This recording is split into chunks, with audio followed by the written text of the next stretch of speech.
ગુજરાતને વિકાસનું મોડેલ ગણવામાં આવે છે, પરંતુ રાજ્યના કેટલાક વિસ્તારોમાં, ખાસ કરીને માણાવદર જેવા પંથકોમાં વિકાસના નામે શૂન્યતા સ્પષ્ટપણે દેખાઈ રહી છે.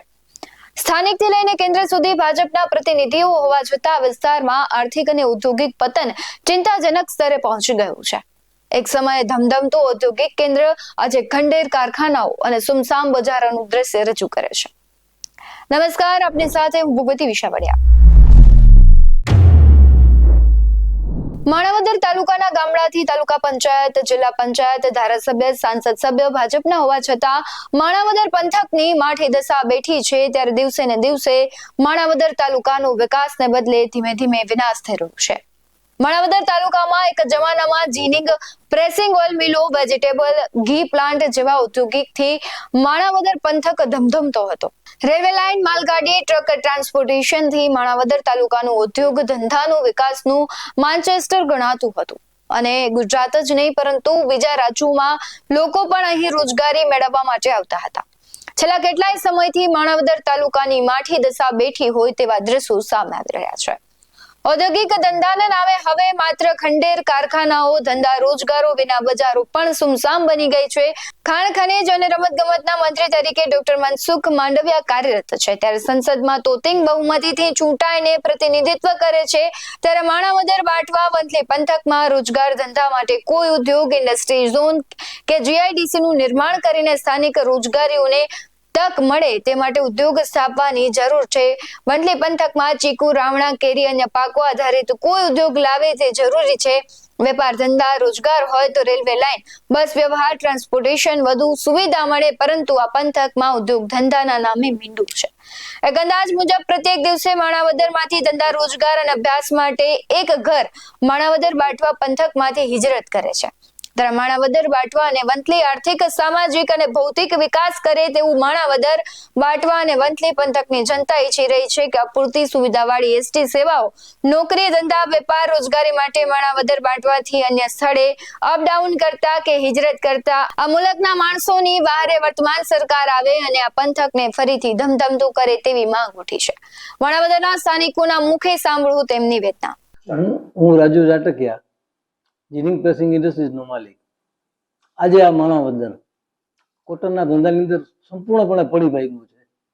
ગવર્મેન્ટની કોઈ જાતની બીજી કઈ સહકાર મળે તો આ ધંધો ચાલે એમ છે.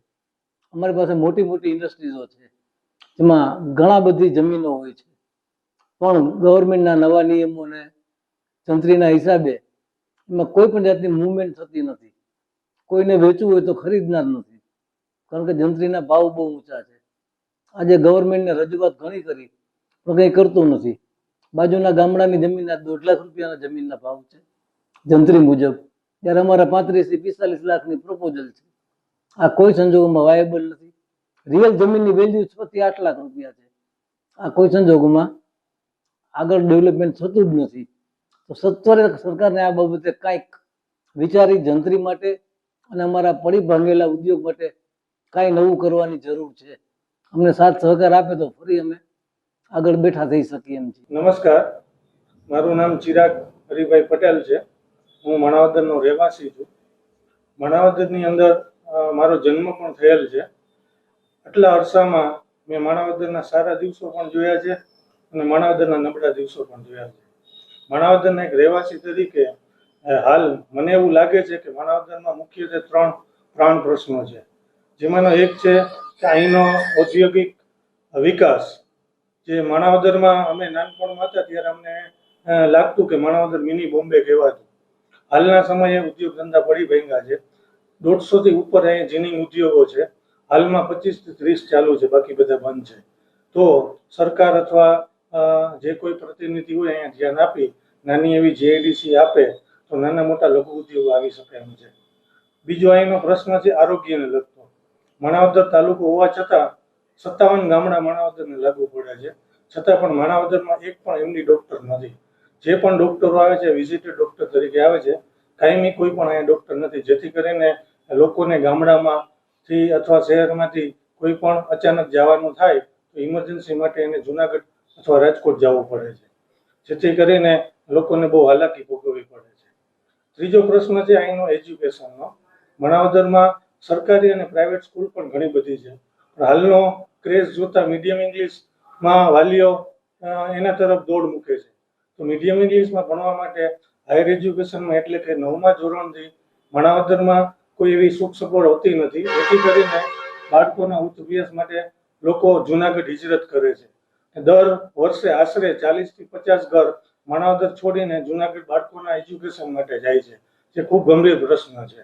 હું માણાવદરનો નાગરિક અને વેપારી, મારું નામ પ્રેમજીભાઈ નાથાભાઈ મણવર. આજે ઘણા વર્ષથી આ કપાસના ધંધા સાથે સંકળાયેલો છું અને માણાવદરના કપાસના વેપાર માટે અમુક બાબતો જે છે એ આજે હું તમને જણાવું તો માણાવદર 1962થી આજુબાજુ માણાવદર માન્ચેસ્ટર 2028માં માણાવદર માન્ચેસ્ટર હતું. ત્યારે 8.5 લાખ ગાસડીઓનું પ્રેસિંગ થયું હતું. આ પ્રેસિંગ ધીમે ધીમે ઘટતું ગયું અને જ્યારે 8.5 લાખ ગાસડીનું પ્રેસિંગ થયું ત્યારે હજારો માણસોને રોજીરોટી અહીં માણાવદર આપતું હતું. આજે આ ધંધો છે એ ધીમે ધીમે વિસ્તૃત જાય છે. એનું કારણ છે કે આજુબાજુના વિસ્તારમાં જીનિંગ ફેક્ટરીઓ વધતી ગઈ અને સરકારના જે કંઈ નિયમો અને જે કંઈ CCIને વધારે પ્રબોધન આપ્યું એના હિસાબે આ ઉદ્યોગ ઉપર થોડી અસર પડી અને માણાવદરનો ધંધો છે એ ધીમે ધીમે ઓછો થતો ગયો. આજે 30 જેટલી ફેક્ટરીઓ માણાવદરમાં કાર્યરત છે. આના માટે મારી એક સરકારને વિનંતી છે કે માણાવદરનો ઉદ્યોગ ધમધમતો થાય એવા કોઈ પણ પ્રયત્ન કરી અને એમાં અમારા વેપારી મંડળનો કંઈ સાથ સહકાર જોતો હોય તો અમે આપવા માટે તૈયાર છીએ. મારું નામ Dineshbhai Govindbhai Kalariya, Manavadar. Saurashtra cotton seed brokers ઉપપ્રમુખ 15 વર્ષથી બિનહરીફ. માણાવદરના વિકાસના કામમાં અડચણરૂપ છે અત્યારે ને સરકારશ્રીની કોઈ પણ જાતની સહાય ન મળતી હોવાથી માણાવદર જીનિંગ ઉદ્યોગ ભાંગી પડેલ છે. માણાવદર GIDC મંજૂર કરે સરકારશ્રી એવી અમારી રજૂઆત છે. માણાવદર રેલવે ચાલુ કરે, રેલવેની રજૂઆત કરી છે, એ ચાલુ કરે તો આમ આદમી નાના માણસોને રોજીરોટી મળે એવા અનેક સ્કોપ છે. માણાવદર GIDC અથવા ઘણી બાબતથી વંચિત હોય. Manavadar cotton broker Manavadar cotton વિભાગનો હબ ગણાય. માણાવદર જીનિંગ ઉદ્યોગ ધમધમે એ માટે સરકારશ્રીએ માણાવદરને પેકેજ જાહેર કરે અથવા GID મંજૂર કરે તો નાના માણસોને રોજીરોટી મળે એવી તક ઊભી થઈ શકે એમ છે, તો બધાને સવલત મળે. હું માણાવદર શહેર કોંગ્રેસ પ્રમુખ વિજય જાટકિયા. આજે અમારો જે ઉદ્યોગ જીનિંગ ઉદ્યોગ જેનાથી માણાવદર વર્ષોથી જાણીતું હતું એ ઘણા લાંબા સમયથી મરણ પથારીએ છે. જે 100% કેપેસિટી હતી એના બદલે અત્યારે 20 થી 25% કેપેસિટી ઉપર અમારો ઉદ્યોગ ચાલે છે. એનું મુખ્ય કારણ અમારી અવગણના થઈ છે, અમારા એરિયાની અવગણના થઈ છે. રાજકીય રીતે હું તો એવું માનું છું કે અમારો તાલુકો ઘણો પછાત છે.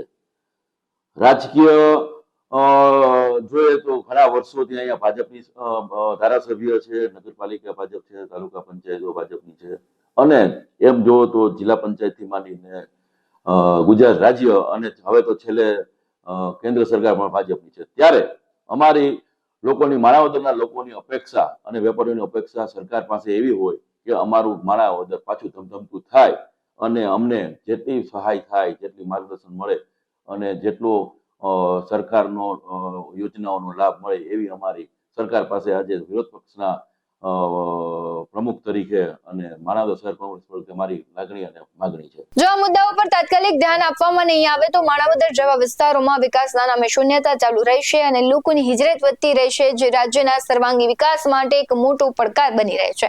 આમ તો મનસુખ માંડવિયા સાહેબ તે વિસ્તારના છે, પરંતુ તે વિસ્તારની હાલત અત્યારે કફોડી છે. ત્યારે જોવું રહ્યું કે જે વિસ્તારના જ મંત્રીઓ છે તે કહેવાય છે કે રાષ્ટ્રીય લેવલે કામ કરી રહ્યા હોય છે, પરંતુ તેમના જ વિસ્તારમાં વિકાસના નામે શૂન્યતા જોવા મળી રહી છે.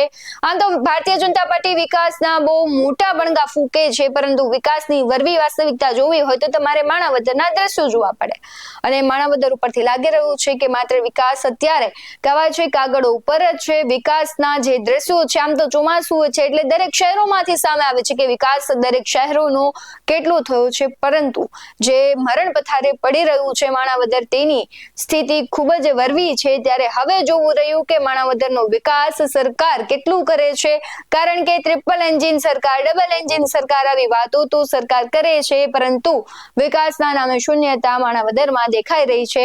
ત્યારે તમારું શું કહેવું છે કમેન્ટ બોક્સમાં જરૂરથી જણાવજો।